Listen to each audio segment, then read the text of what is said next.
Universitas Muhammadiyah Pringseu Lampung, Prodi Manajemen. Dalam video kali ini saya akan memaparkan tentang kontrak pembelajaran semester mata kuliah Kewirausahaan 2. Mata kuliah Kewirausahaan 2 ini mata kuliah yang diampu pada semester genap yang berjumlah sebanyak 2 SKS. Dan untuk kontrak perkuliahan, saya akan memaparkan mengenai deskripsi mata kuliah, kemudian tata tertib perkuliahan, capaian pembelajaran mata kuliah, metode pembelajaran, dan penilaian mahasiswa. Untuk deskripsi mata kuliah sendiri, yaitu mata kuliah kewirausahaan ini mengungkapkan dan menjelaskan konsep yang berkaitan dengan karakteristik kewirausahaan, mengidentifikasi peluang usaha, sumber-sumber pendanaan usaha baru, bentuk-bentuk kepemilikan perusahaan, serta perencanaan sumber daya dan pemasaran perusahaan.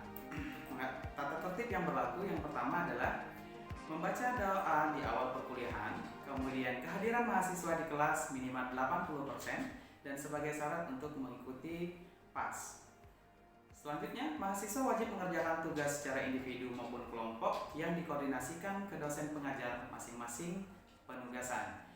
Berikutnya adalah mahasiswa wajib hadir saat presentasi makalah untuk mendapatkan penilaian, dan bila tidak hadir akan mendapat tugas tambahan. Dan untuk capaian pembelajaran mata kuliah kewirausahaan ini yang pertama adalah mahasiswa mampu bekerja sama, berkomunikasi, dan berinovatif dalam tugas proyek. Yang kedua, mahasiswa mampu menginternalisasi semangat kewirausahaan. Yang ketiga, mampu bertanggung jawab atas hasil kerja kelompok dan mengevaluasi penyelesaian tugas proyek. Dan yang untuk keempat, mampu melakukan evaluasi terhadap hasil kerja kelompok dan pengembangan kompetensi. Yang kelima, mampu menunjukkan sikap taat hukum dan disiplin dalam kehidupan bermasyarakat serta bernegara. Untuk materi perkuliahan selama 1 semester ke depan yang akan kita gunakan adalah yang pertama pengertian kewirausahaan, kemudian dilanjutkan tentang konsep dasar, prinsip dan manfaat kewirausahaan, kemudian karakteristik kewirausahaan, kepemimpinan, dan pengambilan keputusan. Dilanjutkan dengan materi etika bisnis, peluang usaha, ide dan perencanaan usaha. Selanjutnya ada perencanaan produksi, timeline, dan anggaran produksi, marketing dan digital marketing, perencanaan marketing produk, kemudian ada pembuatan marketing produk, perencanaan dan pelaksanaan penjualan produk, serta evaluasi hasil penjualan, SWOT analisis, laporan keuangan, dan laporan pajak. Selanjutnya untuk metode pembelajaran kita menggunakan 2, yaitu yang pertama adalah offline, yaitu di kelas, metodenya ceramah dan diskusi. Kemudian yang berikutnya adalah online, yaitu kita gunakan e-learning, menggunakan aplikasi Zoom, Google Meet, Google Classroom, kemudian video pembelajaran. Serta untuk penugasan kita gunakan presentasi kasus. Untuk asesmen penilaian terbagi menjadi 2. Yang pertama adalah soft skill, di mana kemampuan berkomunikasi, beradaptasi, kepemimpinan, pengambilan keputusan, dan berpikir kritis. Yang kedua, tentang hard skill-nya, yaitu mampu menguasai pengetahuan serta keterampilan pada mata kuliah kewirausahaan 2 ini. Dan untuk bobot penilaian terbagi menjadi 4. Yang pertama untuk nilai tugas sebanyak 30%, nilai kuis sebanyak 25%, nilai UTS sebanyak 20%, dan nilai PAS sebanyak 25%. Sehingga ketika kita akumulatif, nilai akhir menjadi 100%. Dan untuk penilaian sikap, indikatornya adalah yaitu mampu menyampaikan pendapat dalam diskusi dan menyelesaikan tugas yang diberikan. Dan penilaian pengetahuan, indikatornya yaitu penguasaan materi saat melakukan diskusi dan presentasi. Kemudian penilaian mahasiswa, jika ternyata UTS dan UAS tidak lulus, maka setiap mahasiswa masih diberikan kesempatan untuk memperbaiki nilai dengan melakukan ujian ulang. Kontrak pembelajaran semester yang dapat saya paparkan, mudah-mudahan ada manfaatnya. Saya akhiri. Wassalamualaikum warahmatullahi wabarakatuh. Kalau kita mau terjun ke usaha itu, dibalikkan resiko terjadi karena banyak saingan. Oh, berarti kita cari dulu nih usaha yang memang pesaingnya masih sedikit, atau pesaing sudah banyak tetapi tempat usahanya yang masih sedikit, gitu ya? Ya kan?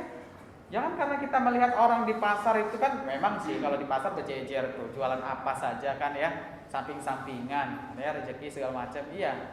Tapi kalau peluang usaha yang lain, yang misalkan itu belum ada ataupun masih sedikit, ya kita lihat dari resikonya dulu. Kalau ternyata resikonya kecil, maka oke, peluang itu bisa kita ambil, kita manfaatkan, kita pakai peluang itu ya. Sampai di sini paham teman-teman ya tentang membaca peluang. Kemudian seperti apa ketika sudah kita baca peluang ini, bagus nih, kemudian pesaingnya sedikit, oh kayak tempatnya strategis gitu ya. Nah, sama halnya dengan kalau kalau usaha sudah besar tuh ya, katakanlah ini bacanya apa sih nih teman-teman? Saya kurang paham. Apa nih? McDonald apa McDonald atau McD? McD.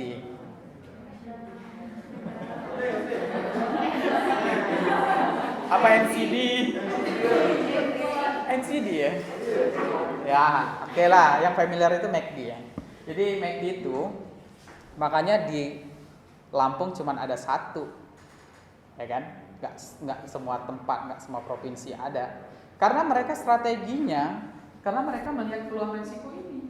Walaupun sudah berbrands, artinya sudah mendunia brands itu, tetapi mereka tetap mempertimbangkan strateginya apa. Mereka lihat dulu nih, lalu lintas setiap per jamnya tempat itu sudah berapa ribu kendaraan yang melintas, ya kan? Kalau kurang dari misalkan per jamnya itu 1000 kendaraan yang melintas, maka mereka belum ambil, belum berani buka di situ. Gitu. Makanya hanya di Kota Bandar Lampung ya, mungkin hasil riset mereka begitu. Nah, itu skala kelasnya kelas McD, karena nggak main-main nih. Ya, kalau dia strateginya tepat, secara usahanya tepat, tempat usahanya tepat, maka ya akan bertahan. Karena kan itu sifatnya jangka panjang toh, bikin usaha bukan hanya pas musiman aja selesai gitu ya. Enggak. Karena dia persiapannya luar biasa. Beda halnya kalau dengan Alfamart dan Indomaret. Ya. Saingan tuh, kadang sampai jejeran, ya kan? Hanya dipisahkan oleh dinding. Ya, untung aja itu pegawainya nggak salah masuk. Indomaret masuknya ke Alfa gitu ya. Gitu. Tetapi mereka saingan, sehat gitu, ya. Karena apa? Nah, seperti yang pernah saya sampaikan, mungkin di kelas ini belum, atau sudah saya ulang lagi berarti ya, bahwa setiap usaha itu kalau dalam masa yang masih kurang baik untuk surplus, untuk untung, untuk memperoleh laba, maka strategi yang perlu dilakukan salah satunya adalah buka cabang, ya kan? Makanya enak tuh mereka berdua saingan nih. Wah, di sini ada Indo, sana Alfa pasti nyari bangunan punya siapa, kayak sewa pada beli gitu ya. Karena mereka nggak mikir ini lagi, nggak mikir yang namanya bahwa mereka mencari peluang dulu. Nggak, orang Indomaret berani buka di situ, berarti mereka sudah ini dong, udah survei bahwa di sini bakal rame, gitu kan? Itu juga sebaliknya. Tiba-tiba di sana di ujung Alfa buka nih. Nggak lama kemudian 2 bulan 3 bulan Indo buka lah juga. Nggak mau kalah saing gitu ya. Tapi fair, nggak masalah. Ya kan? Karena mereka sama-sama menjual produk retail.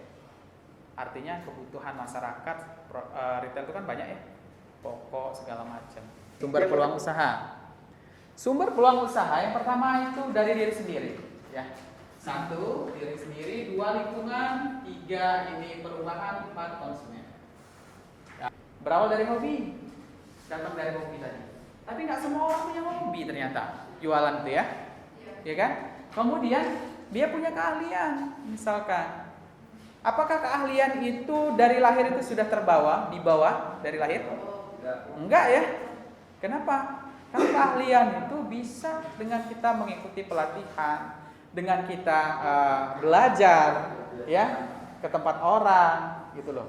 Keahlian juga kita bisa untuk menjadi ini dulu dulu nih, jadi pegawainya dulu nih. Kan kebanyakan gitu sekarang nih. Ya? Tiba-tiba saudaranya ngerekrut kita nih. Kita buka usaha, misalkan pecel lele. Wah, kita jadi pegawainya. Ternyata udah tahu nih. Buka sendiri. Salah nggak? Nggak salah. Dan sebagai owner, katakanlah kita merekrut orang, kita juga tidak punya hak untuk menahan. Ya kan? Wah, lu udah gua ajarin enak bener gitu ya. Sekarang udah bisa kok bikin sendiri. Enggak, jangan berpikiran yang kerdil. Itu adalah orang yang berpikiran kerdil yang seperti itu. Ya, karena tadi takaran rezeki manusia itu masing-masing. Sendiri. Karena gini, beda halnya dengan kita memberikan suatu ikan, satu karung nih, katakanlah sama tetangga kita, dengan kita cara mengajarkan ia untuk mencari ikan. Ya, karena satu karung kita berikan ikan itu dia bisa makan selama 1 minggu. Tapi kalau kita berikan cara dia untuk mencari ikan, maka selama hidupnya dia pasti bisa makan ikan. Benar? Dan selama itu pula yang namanya pahala kita ngalir terus, men. Ya, kita nggak hanya hidup di dunia. Ya, orang hidup itu manusia sejatinya adalah manusia yang bisa bermanfaat untuk orang lain. Oke? Jadi punya ilmu dalam diri saya. Kalau saya nggak hobi usaha, berarti saya lihat nih, saya nggak punya keahlian. Oh, saya belajar nih, gitu ya? Paham di sini ya? Nah, siapa yang? Nah, kemudian sumber peluang usaha yang berikutnya itu dari lingkungan. Lingkungan nih, lingkungan, usaha orang tua meneruskan, bantu orang tua, itu termasuk peluang usaha juga, ya kan? Kemudian dari tetangga, ada teman sekolah, teman main, media sosial nih. Sekarang temanmu punya usaha apa? Kalian itu makanya kalau misalkan masih dalam ini kesempatan kalian, teman-teman. Kemudian dari perubahan nih, teman-teman. Dari perubahan gaya hidup. Gaya hidup orang sekarang kan udah berubah. Ya kan? Semakin besar gajinya, maka semakin besar hutangnya, gitu ya. Ya enggak? Atau semakin kaya orang semakin besar hutang. Benar itu, teman. Jangan salah menilai orang ya. Ya, terkadang karena apa? Karena mungkin pengaruh dari gaya hidup. Bahan dari peluang usaha berdasarkan perubahan ini gaya hidup nih. Artinya sekarang ini trennya apa? Ya, kita harus ngikuti itu. Kalau sekarang masih trennya itu menggunakan hijab apa tuh mereknya, pasmina atau apa, ya kita jual yang sesuai dengan kebutuhan sekarang. Jangan yang lama pula kita keluarkan produk itu, ya kan? Kadang orang nggak share lagi, ya kan? Oke, selanjutnya, nah ini teman-teman ya, unsur dari peluang usaha itu apa saja? Pengamatan dari pasar nih. Siapa sih pasar kita? Ya. Maksud dari siapa sih pasar kita ini artinya produk kita ini masuknya ke siapa? Kalangan yang mau pakai produk ini. Pasar kita itu. Ya. Apakah dia anak-anak, dewasa, orang tua atau semua umur? Nah, kita harus ada ciri-ciri peluang usaha yang baik nih. Nah, peluang usaha itu banyak, teman-teman. Tetapi ada yang baik dan ada yang kurang baik. Nah, jadi kita bisa lagi memilah, ya kan? Tidak serta-merta setiap peluang usaha itu digambarkan bahwa bisa kita ini deh ambil gitu ya, keputusan tuh. Makanya tadi resiko usaha salah satunya adalah timbulnya resiko usaha karena keputusan yang tidak tepat tadi ya. Nah, Orisinil tuh asli ya. Hasil pemikiran sendiri. Artinya kita mau menciptakan produk, kita mau membuat usaha, itu pikiran kita sendiri. Orisinil. Boleh nggak untuk hasil pemikiran orang lain kita membuat usaha, rekomendasi orang lain? Boleh nggak? Boleh. Baik nggak? Baik juga. Tapi ada yang lebih baik. Kalau memang itu dari hasil kita sendiri, ya kan? Karena apa? Karena nanti ke depan kalau terjadi suatu resiko, maka kita tidak menyalahkan orang lain, ya kan? Ya, selalu menyalahkan orang terus ya kan? Jangan. Kalau kita punya pikiran, makanya kita itu tadi ya, peluang usaha yang dari dalam diri sendiri itu, kalau memang dari awal kita tidak punya hobi, kemudian kita tadi tidak punya yang namanya keahlian, maka kita harus ada kegiatan pelatihan dan belajar pendidikan tadi itu. Cuman salah satunya itu tadi, udah mengikuti ya tadi ya. Yang hobi jualan, jangan jualan yang aneh-aneh ya. Enggak ya, ada ya? Ya, hobinya jualan apa Mbak? Kerajinan tapis. Oke. Di mana? Di rumahnya di? Oh gitu ya.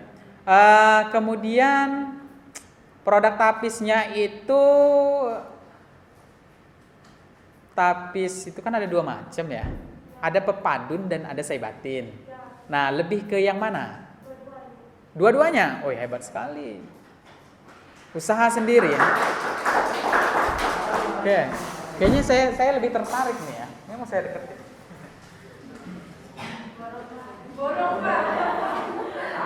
Udah ada satu. Ya, usaha udah lama. 4 tahun, punya orang tua ya? Punya keluarga, oke. Nah, salah satu punya usaha keluarga, kerajinan tapis nih. Nah, kemudian yang memproduksi dari rumah atau hanya sebagai orang lain tetap kita enggak? Ada karyawan di rumah. Berapa karyawannya?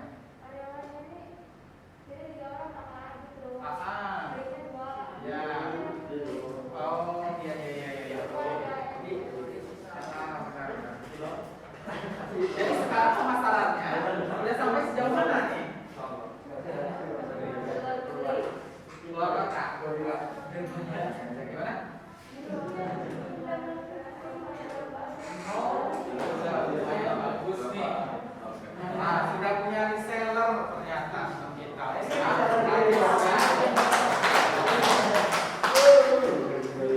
Nah, ini dibangun kan? Ya kan? Di reseller di Bandar Lampung masukin juga? Lebih ke luar kota? Luar kota. Ya, karena benangnya aja benang emas gitu ya. Iya. Oke. Terus ada yang lain. Jadi itu banyak hobi ya, usaha masarin segala macam gitu ya. Di sosmed juga dipasarin. Iya. Oke. Terus yang lain ada lagi? Lain? Usaha orang tua deh, nggak apa-apa, nggak mesti harus punyamu. Kalian kan masih sekolah. Ayo, yang punya usaha orang tuanya apa? Ternak lele atau apa? Hah? Atau punya kebun cabe? Iya Mas. Usaha orang tuanya apa? Cabe. Cabe apa? Kirain cabe-cabe apa gitu ya? Ya cabe merah di? Oh di Adilui. Oke. Itu cabe sekarang mahal ya harganya ya? 28. Sekali panen berapa Mas?